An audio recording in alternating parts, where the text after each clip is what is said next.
हरियाणा, हिमाचल, गुजरात सहित देश के कई राज्यों में इन दिनों प्राकृतिक खेती जोर शोर से की जा रही है। किसान लगातार प्राकृतिक खेती को अपना रहे हैं और मुनाफा कमा रहे हैं। इसी कड़ी में अब पड़ोसी देश नेपाल भी प्राकृतिक खेती को अपनाने जा रहा है। जी हां, इसके लिए नेपाल से 25 कृषि अधिकारियों व किसानों का एक दल गुरुकुल कुरुक्षेत्र में पहुंचा है और प्राकृतिक खेती की तकनीक सीख रहा है। गौरतलब है कि देश के प्रधानमंत्री नरेंद्र मोदी से नेपाल ने रासायनिक खाद मांगी थी, जिस पर प्रधानमंत्री नरेंद्र मोदी ने नेपाल को कहा कि भारत के अंदर धर्मनगरी कुरुक्षेत्र में प्राकृतिक खेती देख कर आएं और इसका जिम्मा गुजरात के राज्यपाल व गुरुकुल कुरुक्षेत्र के संरक्षक डॉक्टर आचार्य देवव्रत को सौंपा था। बता दें कि गुजरात के राज्यपाल व गुरुकुल कुरुक्षेत्र के संरक्षक डॉक्टर आचार्य देवव्रत प्राकृतिक खेती के जनक माने जाते हैं, जो लगातार प्राकृतिक खेती को बढ़ावा दे रहे हैं। हमारे प्रधानमंत्री जी ने कहा कि इसकी ट्रेनिंग हम आपको दिलवाएंगे और भारत के माननीय प्रधानमंत्री जी का मेरे को फोन आया। उन्होंने ये सारी स्थिति मेरे को बताई। उसी दिन से माननीय विदेश मंत्रालय दोनों मिल करके इन्होंने ये सारा कार्यक्रम समायोजित किया। वहीं गुरुकुल के प्राकृतिक कृषि केंद्र के संयोजक और कृषि वैज्ञानिक डॉक्टर हरिओम ने बताया कि देश के साथ साथ अब विदेश के लोग भी प्राकृतिक खेती को अपनाने की दिशा में बढ़ रहे हैं। यह पूरे देश के लिए गौरव की बात है। इसमें प्राकृतिक खेती में क्या है कि ये जैसे एक तरह से किसान का खर्चा लगभग पूरी तरह से बच जाता है और इसमें एक गाय से 30 एकड़ तक की खेती संभव है, जबकि शुरू के साल में इतना संभव नहीं है, क्योंकि शुरू में जब इसमें यूज होता है प्राकृतिक इनपुट्स, तो इसमें सबसे जो इम्पोर्टेंट इनपुट है वो है, जो रीढ़ की हड्डी है, वो है जीवामृत। जीवामृत एक दिन के देसी गाय के गोबर और गोमूत्र से 1 एकड़ की खुराक तैयार हो जाती है। जीवामृत को तैयार करने के लिए एक दिन का गोबर लगभग 10 किलो, एक दिन का गोमूत्र 8 से 10 लीटर और 1 से 1.5 किलो गुड़, 1 से 1.5 किलो बेसन और 50 से 100 ग्राम मिट्टी ऐसी जगह से जहां कभी आपके पेस्टिसाइड या केमिकल इनपुट ना यूज हुए हों, वो लेने होते हैं। वो क्या होता है कि उसमें जीवाणुओं का कल्चर होता है, जो हवा वाले जीवाणु है उस मिट्टी में वो लिया जाता है।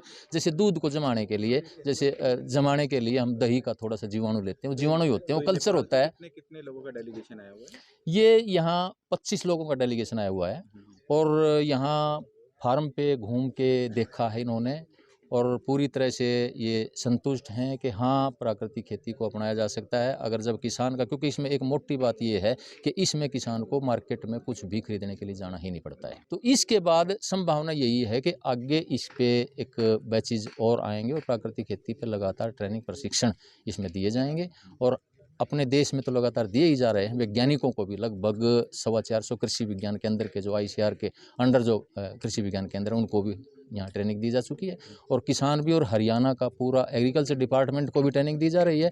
अब हॉर्टिकल्चर डिपार्टमेंट को भी ऑफिसर्स को ट्रेनिंग देनी है और इसके अतिरिक्त दूसरे प्रदेशों के जो यहाँ IAS ऑफिसर्स, मंत्री और दूसरे डिपार्टमेंट के ऑफिसर्स और किसानों ने भी लगातार ट्रेनिंग यहाँ पर ले रही है।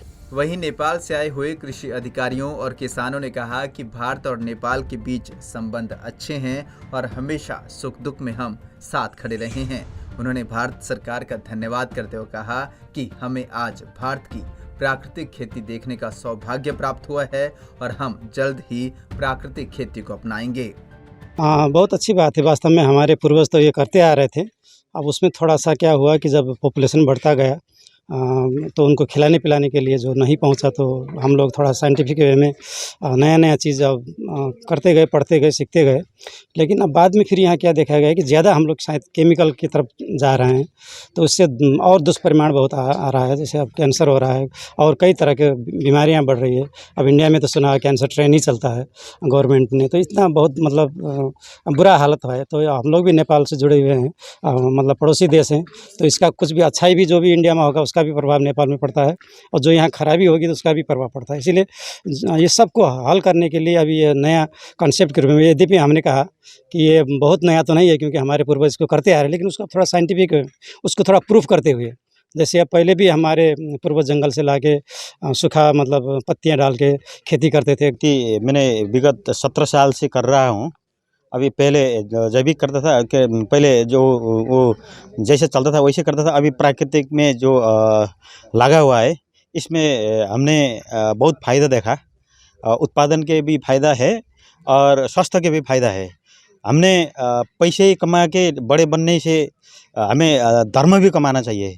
जब विषादी डाल के जनता के घर घर में जाएगा हमारा उत्पादन, हमारा जो प्रोडक्शन होता है वो विषादी रहित बना के पहुँचाएँ तो इसी में धर्म है।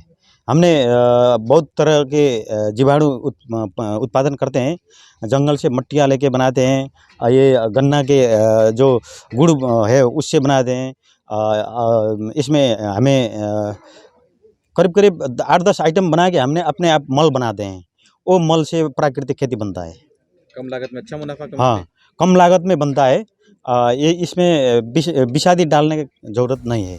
बता दें कि यह पहला मौका है जब दूसरे देश के कृषि अधिकारियों और किसानों का दल यहां पर प्राकृतिक खेती का प्रशिक्षण ले रहा है। पंजाब केसरी टीवी के लिए कुरुक्षेत्र से अशोक यादव की रिपोर्ट।